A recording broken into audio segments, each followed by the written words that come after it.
নিয়ত তো সমস্ত ইবাদতের জন্য জরুরি, কিন্তু নিয়ত করা জরুরি, নিয়ত বলা জরুরি না। নিয়ত করা এক জিনিস আর নিয়ত বলা আরেক জিনিস। মুখে নিয়ত বলে আর অন্তরে নিয়ত করে, অন্তরে নিয়ত করে আর মুখে নিয়ত বলে।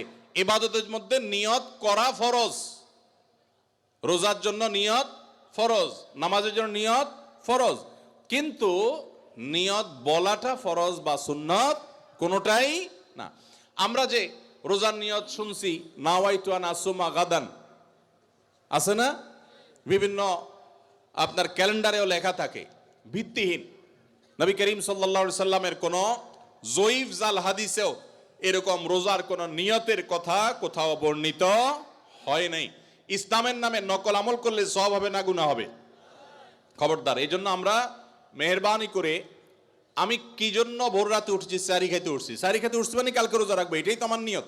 মনের ইচ্ছা আছে, ইন্টেনশন আছে, এটাই নিয়ত। মুখে আলাদা নিয়তের উচ্চারণ দরকার নাই।